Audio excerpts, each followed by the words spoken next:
Hello everyone, this is Rajkamal. आज का topic आप देखोगे, स्टार्ट कर रहा हूँ मैं ट्रांसफार्मर। लास्ट क्लास में मैंने पूरा इंट्रोड्यूस किया हुआ था कि ट्रांसफार्मर को कैसे माइक आवाज़ आ रही है। सो लास्ट टाइम मैंने आपको डिस्कस किया हुआ था कि ट्रांसफार्मर में कौन कौन से पार्ट देखने हैं और पूरा मशीन में क्या क्या देखना है। तो आज की सेगमेंट में मैं डिस्कस करने वाला हूँ स्पेशली ट्रांसफार्मर को, ट्रांसफार्मर क्या होते हैं, क्योंकि ट्रांसफार्मर से रिलेटेड बहुत सारे टॉपिक को मैंने ये बताया हुआ था कि इसमें पढ़ना क्या है, लेकिन एक एक टॉपिक को मैं डिस्कस करने जा रहा हूँ। Okay, so this is transformer. आपने बेसिक ट्रांसफार्मर को हर जगह देखा है और कहीं भी कंस्ट्रक्शंस के तौर पर भी आप देखते रहते होंगे।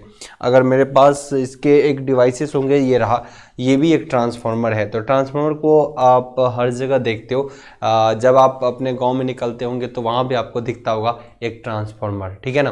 तो ट्रांसफार्मर तो वो एक बड़ा साइज में दिखता होगा, है ना, ये एक छोटा साइज में ट्रांसफार्मर है। तो अपने अपने एप्लीकेशन यानी उपयोग यानी यूज़ के आधार पे ट्रांसफार्मर का इस्तेमाल करते हैं। तो बहुत सारी बारीकी बातें हैं जिसको हम डिस्कस करने वाले हैं। ध्यान रखिएगा, यहाँ पर हिंदी मीडियम वाले बच्चों को भी काफ़ी हेल्प मिलने वाला है। कुछ टर्म इंग्लिश के रहेंगे, लेकिन मोस्ट ऑफ द केस हम हिंदी में हर बात को समझाने वाले। ओके, चलिए सेशन की शुरुआत मैं आप लोगों से कर रहा हूँ। यहाँ पे अगर मैं बात करूं ट्रांसफार्मर की, तो सबसे पहले कैसे सर डिफाइन करते हैं ट्रांसफार्मर को। तो कहते हैं कि ट्रांसफार्मर एक युक्ति होता है, कहेंगे ट्रांसफार्मर एक इलेक्ट्रिकल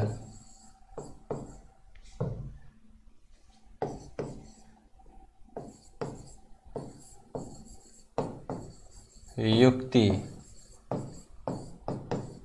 होता है। इंग्लिश में कहते हैं transformer is a electrical device. Transformer एक युक्ति होता है जो electrical energy, okay, electrical energy मतलब विद्युतीय ऊर्जा, जो इलेक्ट्रिकल एनर्जी यानी आप कह सकते हो विद्युत ऊर्जा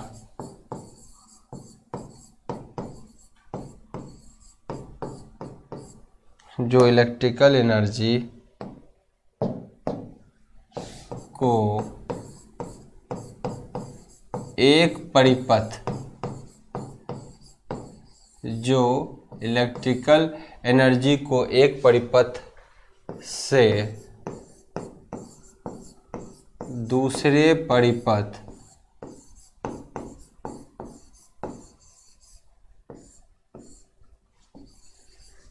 में ट्रांसफर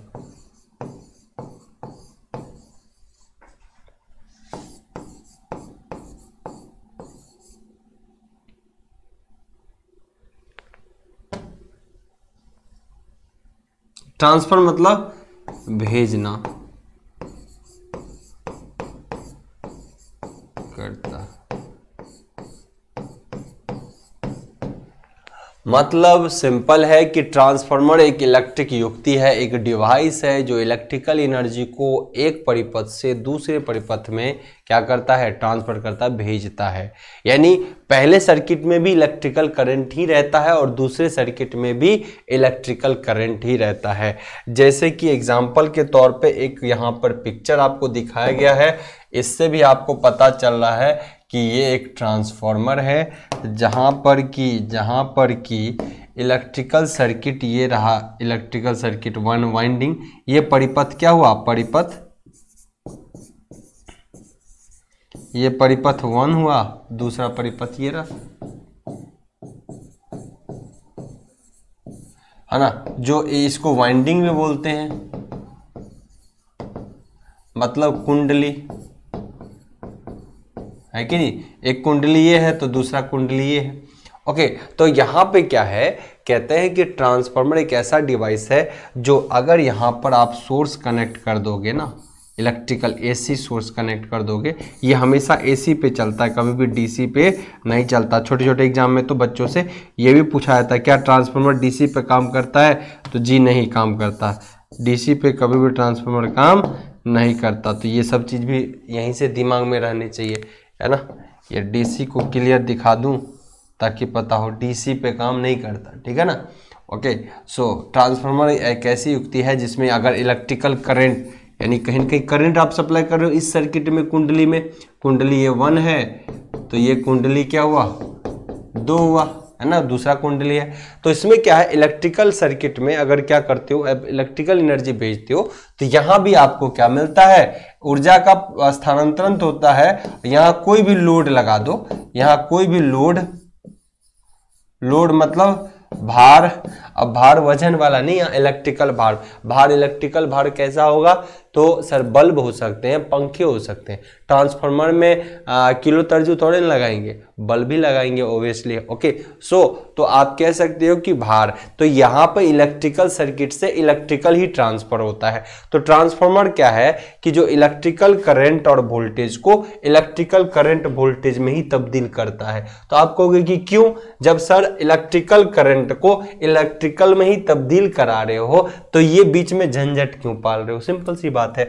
तो आप कहोगे कि सर अगर कहीं से यहां से ये एसी दे रहे थे तो बीच में जो ये डिवाइस लगा दिया और तब जाके आप बल्ब जलाने की शौक पाल रहे हो, सपोज दैट, ऐसा क्यों कर रहे हो, है ना। ये बीच में जो युक्ति लगा रहे हो ऐसा क्यों कर रहे हो, क्यों ना इसको डायरेक्ट एक तार से जोड़ दिया जाए, तो जो पावर यहाँ था इलेक्ट्रिकल का वही पावर यहाँ मिल जाएगा। तो इस झंझट पालने की क्या जरूरत है। तो यहीं पर रोल आता है कि ये डायरेक्ट नहीं जोड़ सकते क्योंकि हमको डिमांड कुछ और होता है, इस और को पूरा करने के लिए ट्रांसफार्मर होता है।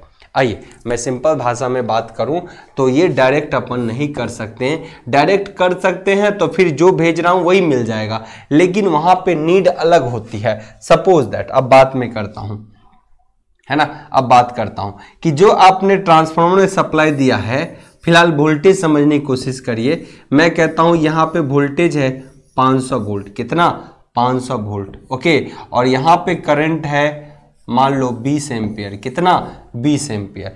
लेकिन ये एक जो लोड होगा, मान लो ये लोड चाहे वो मान लो 2 सेकंड के लिए सर बल्ब ही है, वो लोड क्या है सर, बल्ब ही है। इस बल्ब को कितना चाहिए, 2 सेकंड के लिए समझना सर, इस बल्ब को चाहिए कितना, इस बल्ब को चाहिए आपको आप लगा लो 50 एम्पियर करंट कितना चाहिए जी, 50 एम्पियर। सपोज दैट इस बल्ब को कितना चाहिए था 50 एम्पियर, और तो वोल्टेज इस बल्ब को कितना चाहिए, देखिए वोल्टेज कितना चाहिए, यहाँ हो गया 2.5 गुना, तो ये 2.5 गुना कम हो गया 50 का, तो यहाँ हो गया 200। इस बल्ब को कितना वोल्टेज चाहिए 200 वोल्ट। ओके, अब देखिए समझिए बात को, सर आपके पास जो एसी सोर्स था उसका जो वोल्टेज था वो 500 वोल्ट था और जो उससे करंट रिलीज हो रहा था वो कितना था 20 एम्पियर। लेकिन जो आपके पास बल्ब है उसको वोल्टेज चाहिए 200 ही, वो 500 वोल्ट नहीं लेगा। अगर 500 डायरेक्ट कनेक्ट कर दोगे, इस बल्ब का रेटिंग 200 वोल्ट की है और अब 500 वोल्ट डायरेक्ट यहाँ अप्लाई कर दोगे तो ये तो मर गया। तो इसीलिए डायरेक्ट ऐसे जोड़ नहीं सकते, तो बीच में एक युक्ति डिवाइस का इस्तेमाल किया गया जो कि क्या कर रहा है, अगर आप चाह रहे हो कि वोल्टेज कम हो जाए तो ये ट्रांसफार्मर स्टेप डाउन करके उस वोल्टेज को 200 दे रहा है और जहां वोल्टेज घट गया वहां करंट बढ़ जाता है, क्योंकि ट्रांसफार्मर में पावर हमेशा नियत होता है। क्या होता है, पावर हमेशा नियत होता है। तो ये क्या करेगा, मान लो यहां भी पावर कितना है सर, समझिए पावर तो सर यहाँ पे 500 वोल्टेज इंटू पावर क्या होता है सर, पावर तो क्या होता है V इंटू आई होता है, सिंपल वर्ड में समझिए। तो यहां पे मैं शक्ति की अगर बात करूं तो यहां इसका शक्ति रेटिंग जो है वो कितना है 500 गुना 20, मतलब कितना हो गया 10,000 वोल्ट एम्पियर हो गया, है ना।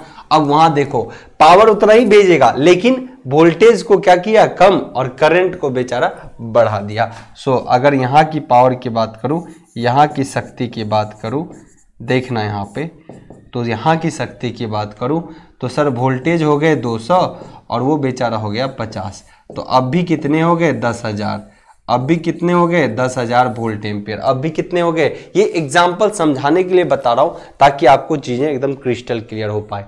तो अगर यहाँ पे बात होती है कि ट्रांसफार्मर क्या है तो एकदम क्रिस्टल क्लियर है कि ट्रांसफार्मर एक इलेक्ट्रिकल युक्ति यानी डिवाइस है जो इलेक्ट्रिकल सर्किट के एक सर्किट से दूसरे सर्किट में इलेक्ट्रिकल एनर्जी का ट्रांसफर करता है। और इलेक्ट्रिकल एनर्जी का ट्रांसफर जब करता है तो पावर का इस कंडीशन में नियत रहता है, एक सर्किट से दूसरे सर्किट में पावर नियत रहता तथा इसमें एक वर्ड और जोड़ने होंगे, एक वर्ड और जोड़ दीजिए, कई बार आपको एग्जाम में पूछता है एट अ कांस्टेंट फ्रीक्वेंसी। मतलब एट अ कांस्टेंट फ्रीक्वेंसी का क्या मतलब है कि नियत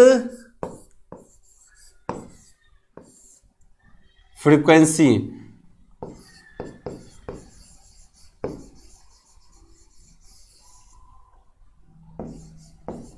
पर, नियत फ्रीक्वेंसी पर।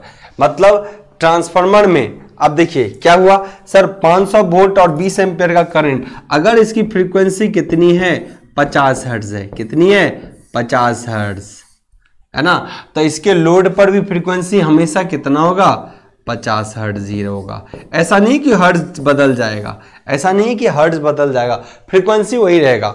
तो अगर ट्रांसफार्मर में तार लगाने से पहले जो भी फ्रीक्वेंसी थी, एक मान लो ट्रांसफार्मर है तो इसमें सप्लाई देने से पहले आपके घरों या कहीं पे जनरेटिंग स्टेशन का जो भी फ्रीक्वेंसी था, सप्लाई लेने के बाद भी फ्रीक्वेंसी उतना ही रहता है। ऐसा नहीं होता कि ट्रांसफार्मर में क्या हो जाए फ्रीक्वेंसी बदल जाए। क्लियर है? तो फ्रीक्वेंसी कभी नहीं बदलता। तो कई बार आपको क्वेश्चंस पूछे जाते हैं कि बताइए कि एक ट्रांसफार्मर की इनपुट फ्रीक्वेंसी अगर 50 है तो बताइए आउटपुट फ्रीक्वेंसी कितनी होगी, तो हमेशा 50 ही होगा। अगर एक ट्रांसफार्मर की इनपुट फ्रीक्वेंसी 60 हर्ट्ज है तो आउटपुट फ्रीक्वेंसी भी हमेशा 60 हर्ट्ज ही रहेगा। तो ये चीज हमेशा दिमाग में आपको पाल लेना है।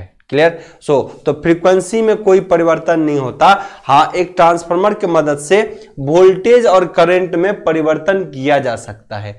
ट्रांसफार्मर के मदद से वोल्टेज और करंट में परिवर्तन किया जा सकता है, लेकिन पावर हमेशा नियत रहता है। पावर भी हमेशा क्या रहता है? नियत। तो यहां शक्ति जितना है वोल्टेज और करंट मिला के शक्ति बनता है, तो जितना पावर यहां पर है उतना ही पावर यहां पर है। तो अब एक बढ़ता है तो दूसरा को घटना पड़ता है मजबूरी में। क्लियर है?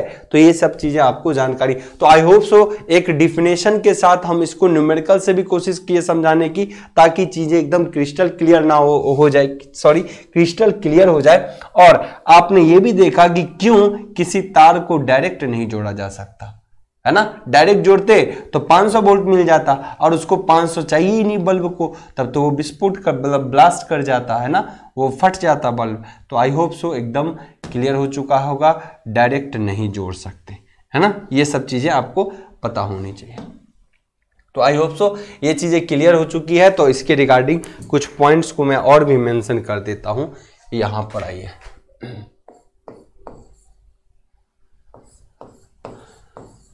ट्रांसफार्मर हमेशा नियत फ्रीक्वेंसी पर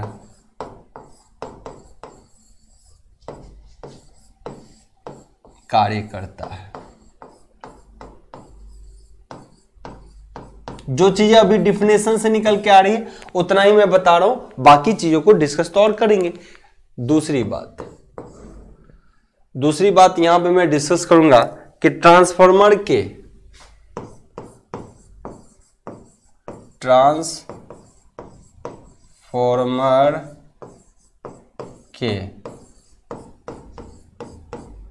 दोनों ही तरफ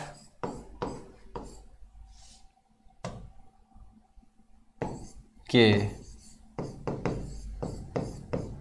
वाइंडिंग, दोनों ही तरफ के वाइंडिंग, सॉरी 2 बार हो गया, पर शक्ति हमेशा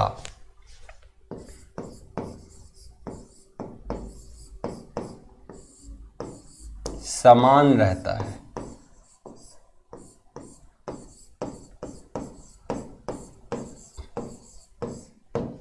है ना। अब ये मतलब समझिए कि अगर यहाँ का P1 है पावर प्राइमरी साइड का, तो करंट वोल्टेज ऊपर नीचे होके अगर P1 है और यहाँ का पावर कितना है जी P2 है, तो दोनों हमेशा क्या होगा ट्रांसफार्मर के लिए P1 बराबर हमेशा P2 होगा, P होगा। एक ट्रांसफार्मर की शक्ति जितनी आपको दिखेंगी वो हमेशा शक्ति P होगा। लेकिन आप समझिए यहाँ पे मैं जो पावर शक्ति बोल रहा हूँ वो VI के रूप में बोल रहा हूँ, लेकिन यहाँ पे बहुत बार अपेरेंट्स पावर की बात कर लेता है, तो अभी उतना ज़्यादा समझना नहीं है, क्योंकि कोई पावर फैक्टर नहीं है, तो एक्टिव पावर वही है जो अपेरेंट्स पावर है, तो ज़्यादा कन्फ्यूजन में नहीं रहना। फिलहाल आप ये समझिए यहाँ की जो पावर होगी और यहाँ की जो पावर होगी वो हमेशा सेम होगा। इसका मतलब देखिए अगर P1 बराबर P2, अब बराबर क्यों हो जाता है यहाँ पे देखिए, अब एक 20 सेकेंड के लिए और समझिए। अगर P1 बराबर V1 इंटू I1 है और P2 बराबर क्या होगा सेकेंडरी साइड का वोल्टेज और सेकेंडरी साइड का ही करंट, तो अब होता क्या है देखिए, बराबर दोनों इसलिए हो जाता है कि जब यहाँ का वोल्टेज मान लो लेट्स एग्जांपल कि 500 था, तो उस टाइम करंट कितना था 20 था। इस बार क्या हो रहा है सेकेंडरी साइड आपने टर्नों की संख्या अगर कम रख लिया, लेट्स की टर्न कम रख लिया, टर्न कौन सा ये वाला टर्न, मान लो यहाँ पे टर्नों की संख्या बहुत ज्यादा है, यहाँ पे टर्नों की संख्या हमने बहुत ज्यादा लिया है और यहाँ पे टर्नों की संख्या कम लिया, तभी वोल्टेज घटता है।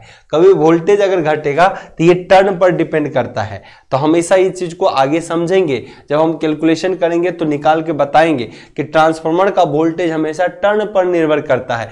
टर्न कम तो वोल्टेज कम, टर्न ज्यादा तो वोल्टेज ज्यादा। तो मान लो यहाँ 10 टर्न है तो 10 वोल्ट है, और तो यहाँ 20 कर देंगे तो वोल्टेज 20-40, अगर 10 टर्न है 10 वोल्ट है तो यहाँ 20 टर्न करेंगे तो 20 वोल्ट हो जाएगा। तो वोल्टेज जब बढ़ गया तो उसमें करंट अपने आप कम हो जाता है। आइए मैं यहाँ पे बात कर लूं, तो अब यहाँ देखना, तो अब अपने साइड सेकेंडरी साइड में हमने क्या किया है, अपने को कम वोल्टेज चाहिए तो टर्न की संख्या कम कर लिए होंगे, एक रेशियो से निकलता है कितना कम किए, वो न्यूमेरिकल फॉर्मूला आगे बताएंगे। तो यहाँ वोल्टेज हमने कितना कर लिया 200, तो बेचारा ये बढ़ गया है ना, ये क्या कर गया बढ़ गया, तो ये 20 के बदला कितना हो गया 50 हो गया। जितना गुना ये घटा उतना गुना इसको बढ़ जाना होता है। तो ये तब देखिए दोनों मिलके क्या हो गया 10,000 10K, ये भी मिलके कितना हो गया 10K। तो हमेशा P1 P2 क्या होता है ट्रांसफार्मर में बराबर होता है। ओके, हमेशा पावर क्या होता है शक्ति बराबर होता है। तो एक चीज और मैं बता देता हूं यहाँ पे, ट्रांसफार्मर में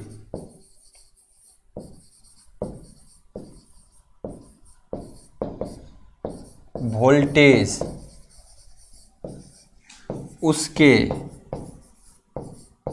टर्न मतलब कुंडली की संख्या, कुंडली की संख्या पर निर्भर करता है। आगे इसको ये कैलकुलेशन हो क्या आएगा,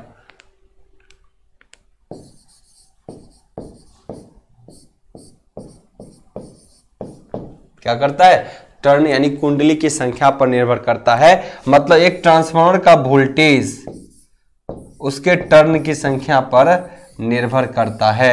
अगर बोला जाए कि टर्न घटा दिया जाए तो वोल्टेज घट जाएगा, अगर कहेगा कि टर्न बढ़ा दिया जाए तो आप कहेंगे वोल्टेज बढ़ जाएगा। तो ये कई बार ऑब्जेक्टिव क्वेश्चंस देखने को मिलता है कि ट्रांसफार्मर में टर्नों की संख्या किस पर निर्भर करता है। सर टर्नों की संख्या वोल्टेज जो है उसके टर्नों की संख्या पर निर्भर करेगा। टर्न बढ़ाएंगे तो वोल्टेज बढ़ेगा, टर्न घटाएंगे तो वोल्टेज घटेगा। यहाँ पे हमने ज्यादा टर्न आपको दिखाए, एक्चुअली जो ट्रांसफार्मर बना हुआ था वहां ज्यादा टर्न था यहाँ कम था, लेकिन हम तो वोल्टेज वहां कम किए हैं, तो यहाँ पे हमको ज्यादा टर्न दिखाने की जरूरत थी, इसलिए हमने ये लपेटा क्या किया और ज्यादा लगा दिया कि यहां से यहां टर्नों की संख्या ज्यादा होगी। तो कितना गुना कम होगा, अरे आपसे कोई कहा कि कितना गुना, तो जितना गुना टर्नों की संख्या कम करेंगे उतना गुना वोल्टेज घट जाता है। तो ये सब चीजें न्यूमेरिकल पॉइंट्स ऑफ व्यू से हमारे लिए बहुत इंपॉर्टेंट होगा। तो हम जब कैलकुलेशन से न्यूमेरिकल इक्वेशंस निकालेंगे ना फिर हर चीज को समझाएंगे यहाँ पे। ठीक है, आई होप सो एकदम क्लियर होगा। तो हमने एक डिफिनेशन दिया आपको कि ट्रांसफार्मर क्या होता है, ट्रांसफार्मर किस तरीके से काम करता है, ट्रांसफार्मर के बारे में यहाँ पे कुछ बातें हमने डिस्कस किया। एक चीज और समझिए, ट्रांसफार्मर की कुछ बेसिक बातें। ट्रांसफार्मर में जो होते हैं ये कोर होता है, ट्रांसफार्मर ये क्या होता है, कोर, और ये क्या है, कुंडली, दो चीज होता है। और एक चीज और, ट्रांसफार्मर की रेटिंग हमेशा किसमें की जाती है, अभी तो जैसे वोल्टेज एम्पियर कर दिया ना, तो हमेशा ध्यान रखना ट्रांसफार्मर की कुंडली केवीए में, किसमें, ट्रांसफार्मर की रेटिंग हमेशा केवीए में। अभी तो हमने क्या किया, वोल्ट एम्पियर, देख शक्ति इसका क्या किया, वोल्ट एम्पियर, शक्ति क्या कर दिया, वोल्टेज और करंट को गुना कर दिया तो वही इसका यूनिट बना दिया। क्या किया, वोल्टेज और करंट को गुना कर दिया तो उसी को उसका यूनिट बना दिया। तो यही ट्रांसफार्मर का यूनिट क्या हो गया, वोल्ट एम्पियर में। क्या होता है, वोल्ट एम्पियर में, और के लगा दिया मतलब किलो वोल्ट एम्पियर में। अरे बहुत बड़ी संख्या को लिखने से अच्छा है किलो कर दो, या और छोटी संख्या बनाना है उसको तो एमवीए कर दो, मेगा वोल्ट एम्पियर। तो क्लियर है, तो ये चीजें भी ध्यान रखना। तो कई बार ऐसे भी क्वेश्चंस आपको देखने को मिल जाता है, कई बार ऐसे क्वेश्चन भी देखने को मिल जाएगा। तो मैं यहाँ पे मेंशन कर देता हूं, ट्रांसफार्मर की रेटिंग, ट्रांसफार्मर